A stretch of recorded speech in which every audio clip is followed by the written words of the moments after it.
Blog Talk Radio.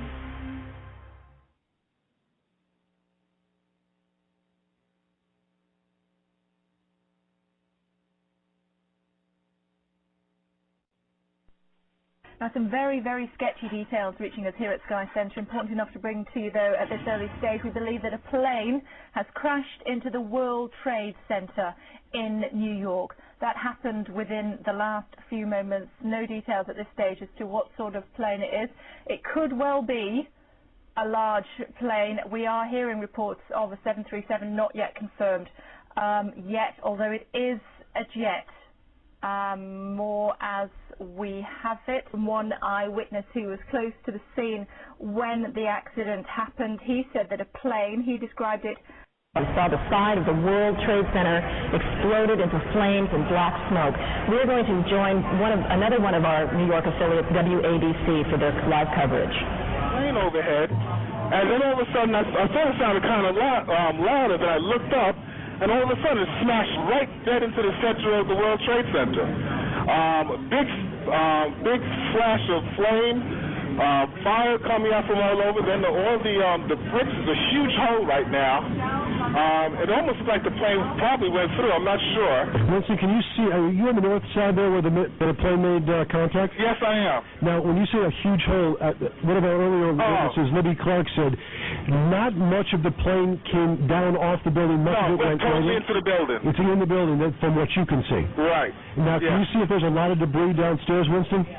No, because it looked like it inverted. With the impact, everything went inside the building. Inside. The only thing that came out was a little bit of the outside awning.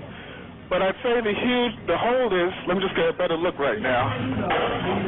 Okay, go ahead. I'd say the hole takes about, looks like 6-7 floors were taken out. And there's more explosions right now. Hold on, people are running. Hold on just a moment. We've got an explosion inside. The building's exploding right now. You got people running up the street. Okay. Hold on, I'll tell you what's going on. Okay, just put Winston on pause there for just a moment. Okay, the whole building just exploded some more. The whole top part. Okay. The building's still intact. People are running up the streets. Am I still connected? Winston, this would support probably what Libby and you both said, that perhaps the fuselage was in the building that would cause a second explosion such as that. That's what just happened then. That certainly. People are running up. We're getting word that perhaps. Okay, hold on. The people here everybody's panicking. Winston, let me put Winston on hold for just a moment. Okay, I don't know how much longer we're staying. I'm inside of a diner right now. Well, Winston, you know what? If you could give us a call back, I just don't want to panic here on the air. Let's just take some of our pictures from News Chopper 7. Now, one of our producers said perhaps a second plane was involved, and let's not even speculate to that point, but at least put it out there that perhaps that may have happened. The second explosion over the Secret Service radio net that there was a hijacked aircraft out at Dulles headed towards Crown at 500 miles an hour, Crown being the code word for the White House. And that turned out to be American 77, which of course came in and made a circle and then went into the Pentagon. At that point, I was down in part way to the PIOC. I hadn't gotten to the PIOC yet, part way to the PIOC, and I immediately used a telephone that was there to place another call to the president, and that was our second or third call that morning, and to let him know that Washington was under attack as well as New York. And the Secret Service had strongly recommended that he not come back. I also recommended that he not come back, believing that it was very important for us to stay apart so that we didn't become a riper target. And we didn't know at that stage what was happening. He didn't like to hear that, did he? He didn't like that at all, for understandable reasons, but he agreed to it. I think he saw the wisdom of it. You asked what our reaction that morning was, Steve. I went from that spot after I talked to the president, went into the PIOC itself, and there I was presented by Norm Mineta, who was our Secretary of Transportation and responsible for the FAA. Norm had a list of 6 aircraft that they believed had been hijacked at that point. Actually had the flight numbers on them. and of course it was 6. And there were the two major drivers in terms of what I thought about that morning and as we worked through the crisis that day. Number one was we had to get all the planes down out of the sky so we could isolate whatever had been hijacked and account for all the aircraft, including the list we had of ones we thought had been hijacked. At that point, we'd account for 3 of them, 2 of them in New York and 1 at the Pentagon. And so that was a major part of the effort. And the other thing that was very important that I focused on was the continuity of government.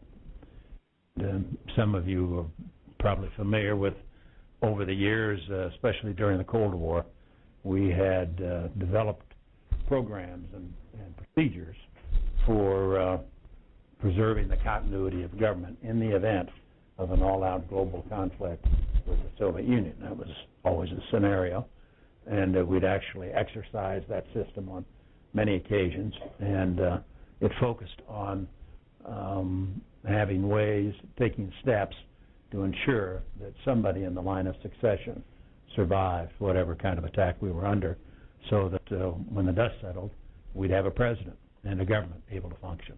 And that's what we referred to as continuity of government. That day it took the form basically of one was to recommend the president and I not bunch up. It was very important for us to stay separated. But secondly was to get hold of Denny Hastert, of course, Speaker Hastert.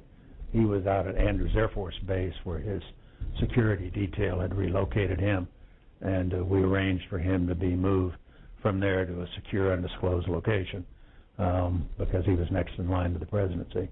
And if something happened to the president and to me, then Denny was in a position to be able to take over and function as president. But those were the two sort of major concerns that occupied most of our time. One was, as I say, getting all the airplanes down out of the sky, and the other was guaranteeing that there'd be somebody in the line of succession in a position to be able to take over. Right. Speaking of the secure, undisclosed location, much of the time when the media was reporting that you were in a secure, undisclosed location, you were actually at Camp David, and that's where you went the evening of September 11th. And I remember having a conversation with you much later in which you described what that was like being at Camp David late that evening. And the way you described it to me was that the family gathered around the television. You sat basically in silence for a couple hours watching reruns of the planes hitting the towers and of the horror that day. What was that like? How long did you do that? And what were you thinking at that point? Well, it was after the president had returned. We had National Security Council meeting. He addressed the nation, and when we finished that, then Lynn and I got on the White Top helicopter on the South Lawn, and were flown to Camp David. It's the only time I've ever taken off in a helicopter off the South Lawn without being with the president. I've done it a lot over the years, but you don't fly off the South Lawn except evening of September 11th. And I remember having a conversation with you much later in which you described what that was like being at Camp David late that evening. And the way you described it to me was that the family gathered around the television. You sat basically in silence for a couple hours watching reruns of the planes hitting the towers and of the horror that day. What was that like? How long did you do that? And what were you thinking at that point? Well, it was after the president had returned. We had National Security Council meeting. He addressed the nation, and when we finished that, then Lynn and I got on the White Top helicopter on the South Lawn, and were flown to Camp David. It's the only time I've ever taken off in a helicopter off the South Lawn without being with the president. I've done it a lot over the years, but you don't fly off the South Lawn except in those extraordinary circumstances. And when we got to Camp David, they took us to Aspen Lodge, which is the presidential lodge up there. But again, for security reasons, the Secret Service was obviously totally focused on and concerned about possibility of follow-on attacks and so forth. And Aspen was the most secure facility at Camp David, so we spent a couple of days there at Aspen Lodge. We sat in the living room, watched the television, and I was accompanied by my wife Lynn and daughter Liz. Daughter Mary was out of the country and route back by then. But I can remember sitting there, focused obviously, like I think people were all over the country, watching the towers come down, the fires of the Pentagon and so forth, and began to think about what we needed to do by way of policy, what steps we might take in order to deal with this new situation. And the thoughts that came to mind were, first and foremost, that this wasn't just a terrorist attack. We'd had a lot of terrorist attacks over the years. We tended to treat them as law enforcement problems. We'd go out and find the bad guys, arrest them, put them on trial, lock them up. This was an act of war. We had 3,000 dead Americans in a matter of minutes that morning, and we needed to treat it as an act of war, and that meant, obviously, you'd marshal all the resources of the federal government to be able to deal with, to prevent a follow-on attack, and to deal with those who were responsible for what had happened. We had a pretty good idea the afternoon of the attack that this is al-Qaeda related. That was the advice we were getting from the intelligence community. So it wasn't a big mystery about who was behind it. By then, pretty well focused in on Osama bin Laden. But there was a lot we didn't know about al-Qaeda. Now, we've heard so much about it for 10 years, there's a bit of a temptation to sort of think we know everything there is to know about al-Qaeda. But the day of the attack, this was a group of terrorists. But there were a lot of key questions that we couldn't answer. Right. We didn't know how big they were. We didn't know who was financing them. We didn't know where all they were operating.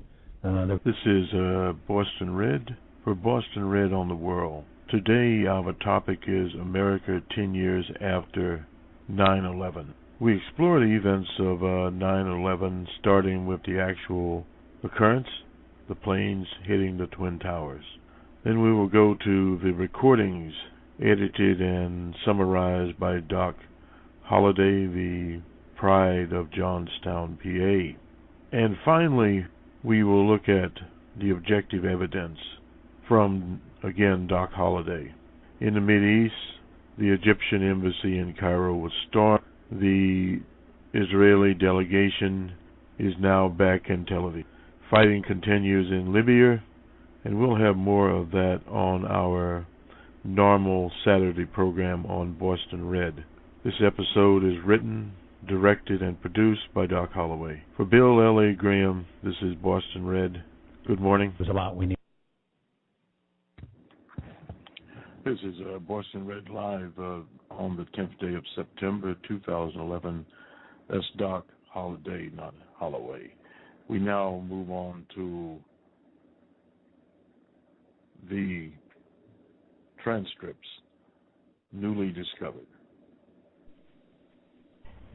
This is a brief summary presentation of what you will hear in the 4 sections that have been taken from the larger 9/11 tape available from voice recordings made on that fateful day in 2001.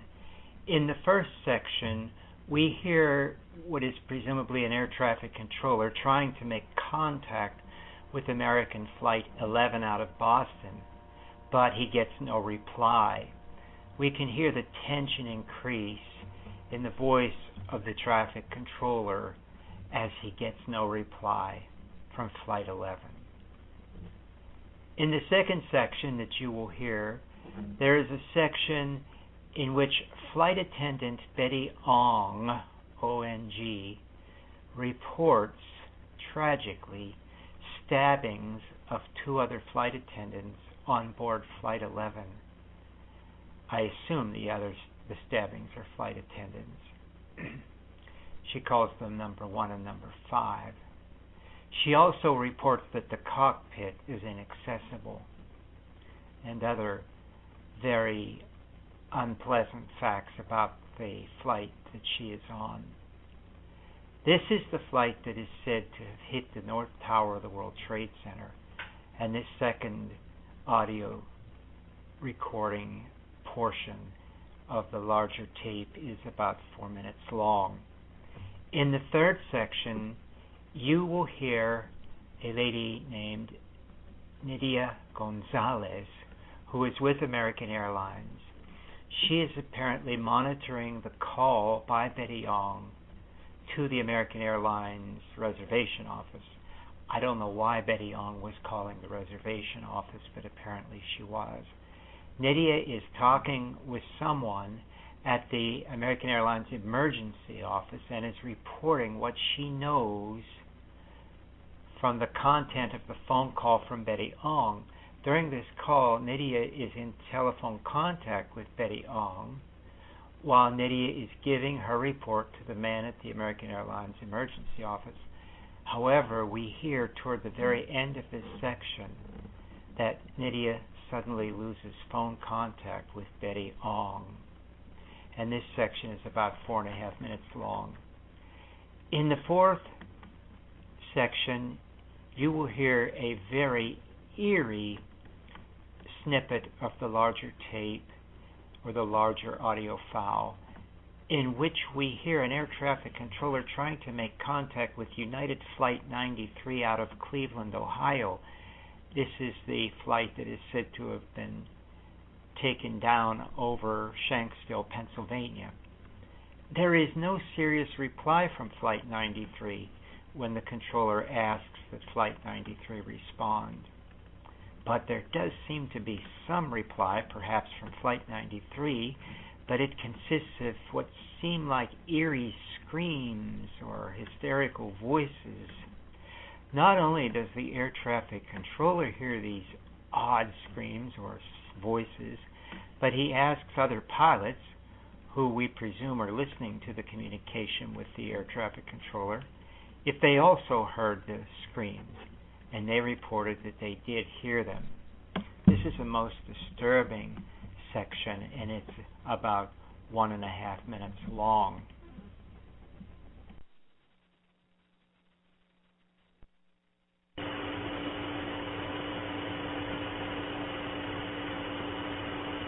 American 11, climb maintain level 350.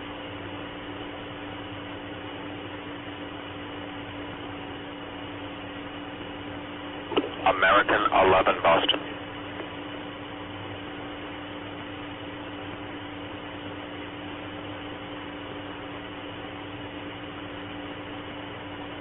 Air 7, Mike Lima, how do you hear? Mike Lima has you loud and clear. American 11, Boston.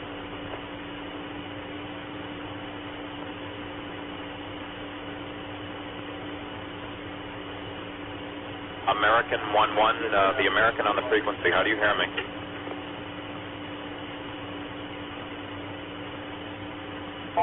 This is Adam. This is Boston. I tried American 20 left and I was going to climb him. He will not respond to me now. Looks like he's turning right. Yeah, I tried him 20 right. Oh, okay. And he's only going to, I think, 29. Okay. Well, sure, that's fine. But he won't answer you. He's Nordo. Roger. All right. Thanks. Air 7, Mike Lima, descend at pilot's discretion, maintain level 240. PD on 240 will begin down to Mike Lima. American 11, Boston.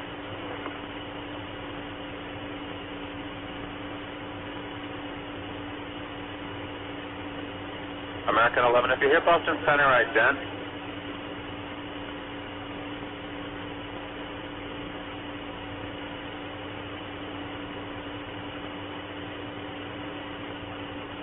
Boston, go to 683, flight level 210, climb 230. Final 683, Boston Center, roger, climb maintain level 310. Climb maintain level 310. American 11, if you hear Boston Center, ident, please, or acknowledge.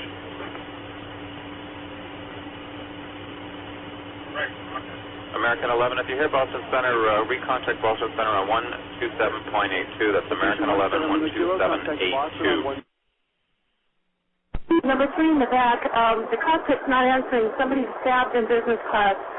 And I think there's mace that we can't breathe. I don't know. I think we're getting hijacked. Which flight are you on? Flight 12. And what seat are you in?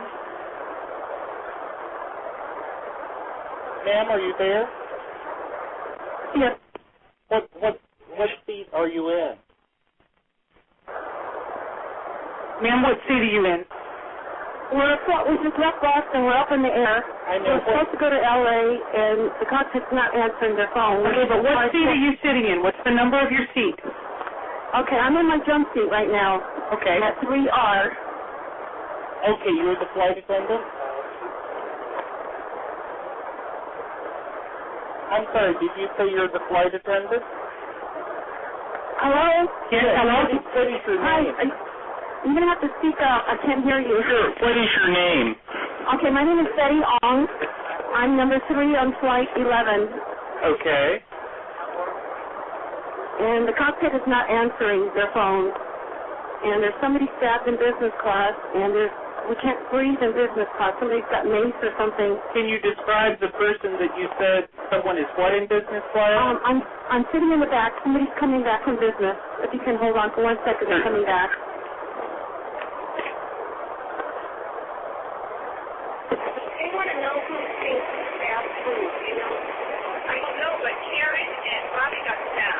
Okay, our number 1 got stabbed. Our purser is stabbed. Nobody knows who stabbed who, and we can't even get up to business class right now because nobody can breathe. Our number 1 is stabbed right now. Okay. And our number 5, our first class passengers, our first class galley flight attendant, and our purser has been stabbed. And we can't get to the cockpit. The door won't open. Hello? Yeah, I'm taking down all the information. We're also, of course, recording this.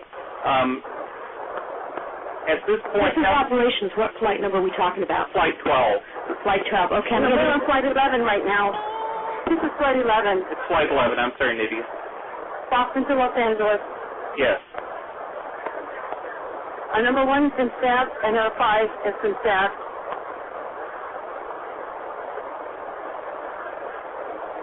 Can anybody get up to the cockpit? Can anybody get up to the cockpit? Okay, we can't even get into the cockpit. We don't know who's up there. Well, if they were true, they would keep the door closed, and... I'm sorry? Would they not maintain a sterile cockpit? I think the guys are up there. They might have gone their way up there or something. Nobody can call the cockpit. We can't even get inside.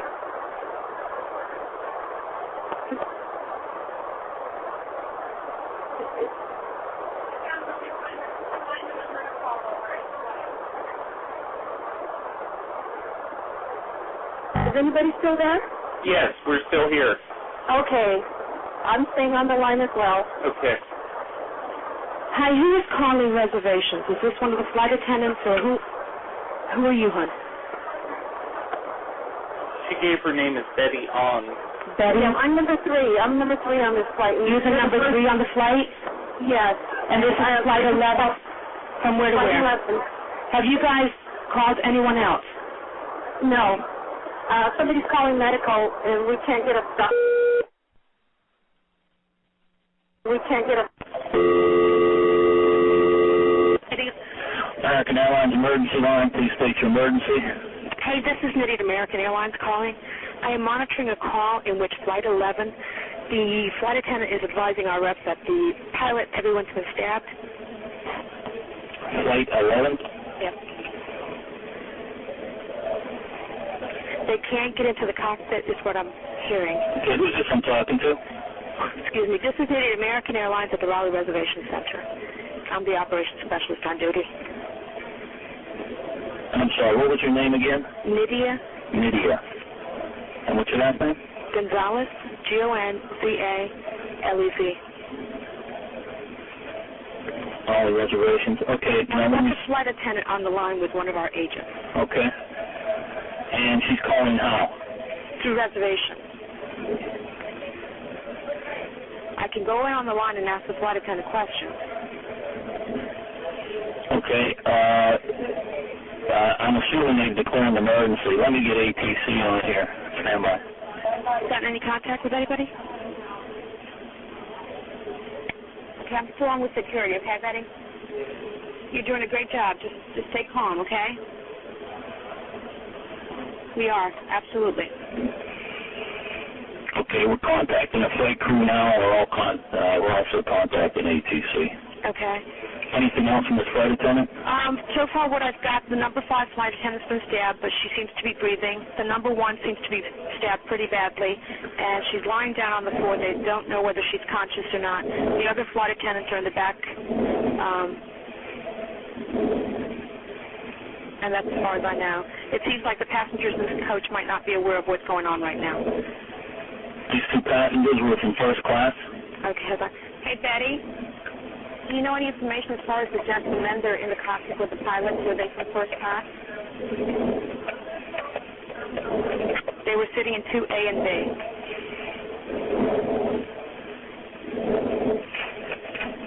They are in the cockpit with the pilots. Who's helping them? Is there a doctor on board? Is there a doctor on board, Betty, that's helping you guys? You don't have any doctors on board, okay. So you've gotten all the first-class passengers out of first class?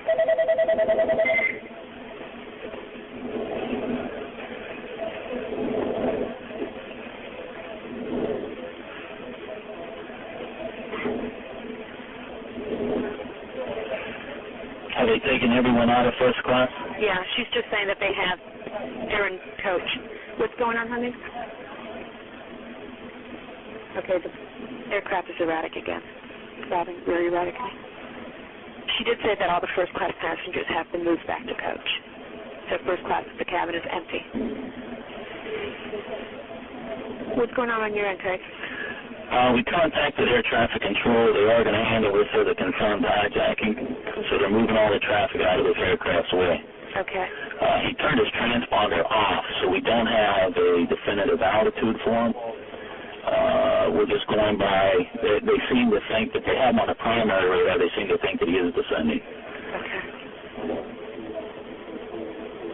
Yeah.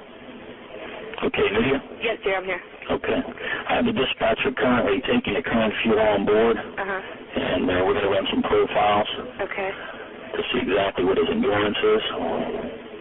Okay. Did you... She doesn't have an idea who the other passenger might be in first. Apparently they might have spread something, so they're having a hard time breathing or getting in that area. What's going on, Betty? Betty, talk to me. Betty, are you there? Betty? Wait, do you think we lost her? Okay, so we'll stay open. I think we might have lost her. Okay. United 93, that traffic through is 1 o'clock, 12 miles eastbound 370. Negative contact, we're looking, United 93.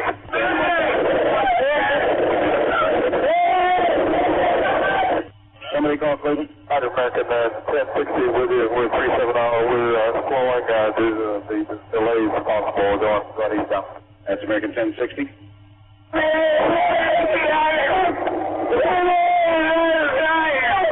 You got United 93? United 93. Yeah. Descended. What's that? I just saying, it looked like you descended I don't there. think so. United 93, verify 350. United 93, Cleveland. Go ahead, Frankie. Do you have United 93 south of Sharp? We hear some funny noises. We're trying to get him. You have him. No. Thank you. United 93, Cleveland. United 1523, did you hear your company, did you hear some interference on the frequency here a couple of minutes ago, screaming? Yes, I did, 797, and we couldn't tell what it was either. Okay. United 93, Cleveland, if you hear the center right then. American 1060, a ditto on the other transmission. American 1060, you heard that also? Yes, sir, twice. Roger, we heard that also, thanks. I just wanted to confirm there wasn't some interference.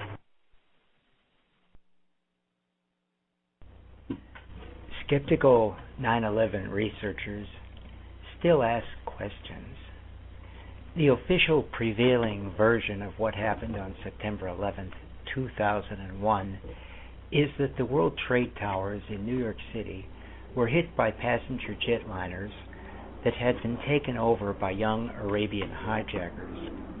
In addition, the prevailing version of events alleges that another jet aircraft hit the Pentagon and still another one crashed into the ground in or near Shanksville, Pennsylvania. Moreover, the official account of September 11, 2001 continues with the claim that the Twin Towers were completely destroyed and fell to the ground to become just a pile of debris because of both the crash of the aircraft into the towers and the subsequent fires that were caused by spilled jet fuel. According to skeptical researchers who have closely studied the events of that fateful day in 2001, there are problematic evidential issues associated with this dominant version of the events of 9/11. From here on in this presentation, I will refer to these events as simply 9/11 or 9/11. Skeptical researchers say that there is still needed a comprehensive investigation and analysis of what happened on that fateful day in 2001. They also see a need for more careful analysis of data relevant to supporting the official and prevailing account, if only for the sake of historical accuracy. I will next present what I believe are some of the main concerns that these skeptical researchers write about in relation to 9/11.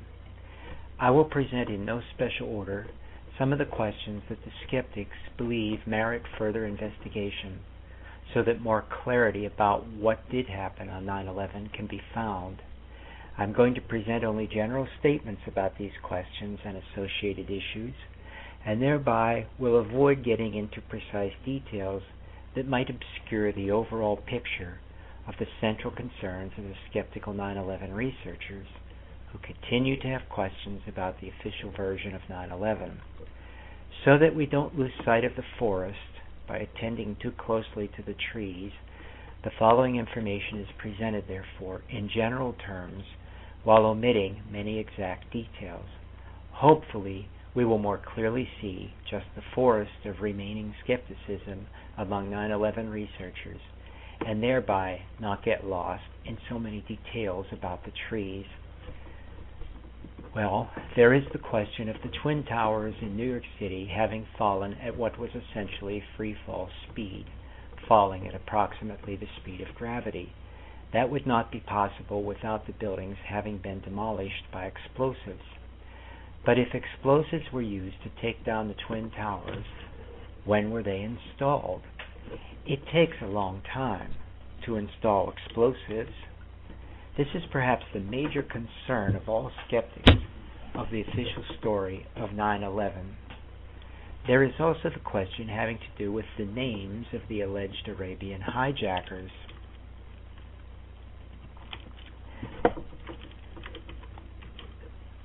There seems to be evidence that some of these accused hijackers are alive, but if some are alive, how could they have really been among the hijackers of 9/11? Presumably everyone aboard the jetliners destroyed on 9/11 are now deceased.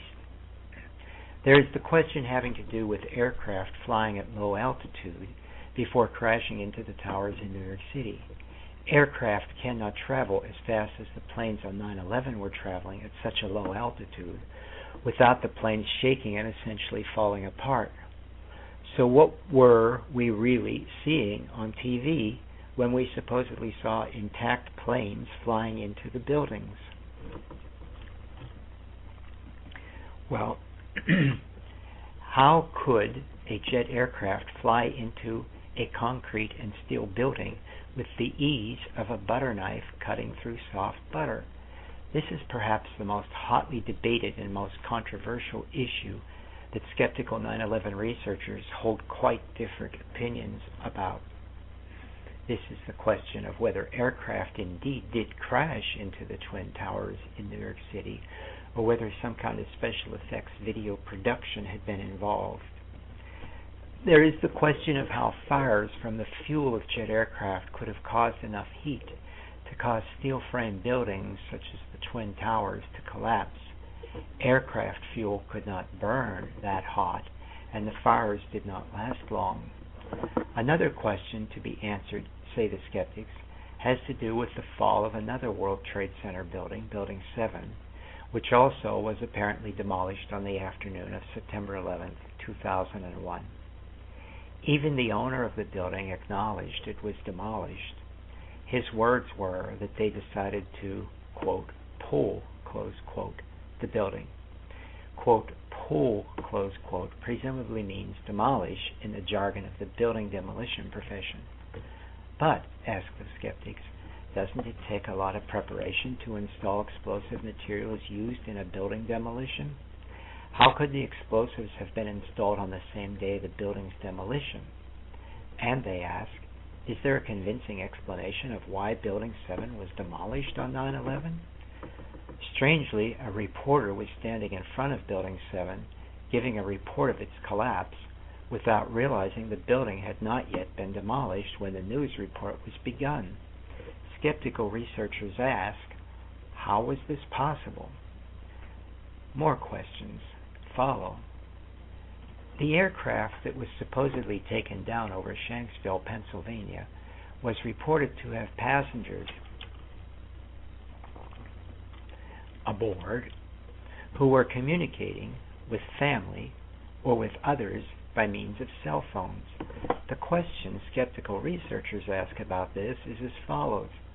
How were those calls made, inasmuch as, at the time, there was presumably no technology to allow cell phone calls to be sustained when an aircraft was flying at the speed and altitude of the aircraft that flew over Pennsylvania on that fateful day in 2001. Also to be answered, say the skeptics, is the question of why no search team undertook a project of trying to find bodies or possible survivors from the supposed crash of the plane in Shanksville. The plane is said to have just been essentially, quote, sucked into, close quote, a soft earth ground. Moreover, the area where the plane reportedly went into the ground is relatively small compared to the size of the jet aircraft said to have crashed into it, and the debris nearby was remarkably sparse. Since there were supposedly passengers aboard that plane, what accounts for nobody trying to find bodies or survivors underground where the plane was allegedly, quote, sucked into, close quote? There are several important issues to question, say the 9/11 skeptical researchers, about an alleged plane crashing into the Pentagon on September 11, 2001. One of the most oft-cited questions has to do with the condition of the lawn and grass in front of the Pentagon, where the plane was supposedly flying overhead. The lawn and its grass were remarkably undisturbed after a jet aircraft had just flown so fast and so low to the ground, just above the lawn. What allowed the lawn to be left almost pristine, given that a jet plane had just flown fast and close to the ground, where the relatively pristine lawn could later be seen? Another issue researchers refer to has to do with the government investigation into the events of 9/11. Even among the persons in charge of the official investigation, at least one later commented that the investigation was not wholly satisfactory. The concern is that the investigators might not have had good information from all needed sources, so the only official investigation of 9/11 remains less than satisfactory. So skeptical researchers continue to believe a more complete and careful investigation into what actually happened on 9/11 is merited for the sake of clarity about what did happen on 9/11 and for the sake of historical accuracy. Another more complete and careful investigation might better answer the questions referred to in this presentation as well as other questions that serious independent researchers into 9/11 have been exploring since the fateful day of September 11th, 2001. What follows is a clarification by Professor Holliday. He was attacked by a Goldwater Republican, the normal garden variety type of attack that right-wingers use in a pluralistic society. But in this particular instance, the evidence by Professor Holliday was presented in terms of questions asked by various researchers. He did not attempt to replay the entertainment circus brought about by the major monopolistic medias via cable news at the time, this was 10 years ago, and newspaper. He just attempted to present the objective facts. Professor Fetzer and many others. We go to that clarification now. Doc J.D. Holliday presented no theory and suggested no conspiracy. Holliday presented a small list of questions that skeptical researchers into 9/11 are asking. Holliday has no answers to these questions and has no opinion on whether they are good questions to be asking or not. Holliday describes observations about which questions are being asked among the researchers. Doc Holliday noted, too, that these are the sorts of questions that cause skeptical researchers to seek another investigation so that greater clarity might be achieved for them and for historical accuracy. Doc Holliday himself offered no theory and no comment on whether these are or are not questions worth asking or answering. He was giving readers a glimpse into the sorts of questions that skeptical researchers have been and still are asking about 9/11. Holliday did not say anything about theories. Holliday was talking about evidence. He was talking about evidence inconsistent with the official account of 9/11 according to skeptical researchers. Keep in mind that evidence is not theory. When there is inconsistent evidence for a theory, that does not mean the theory is wrong.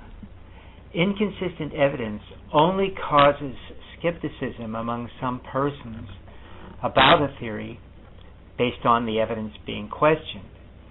It is commonplace scientific and academic practice to scrutinize evidence, seemingly endlessly.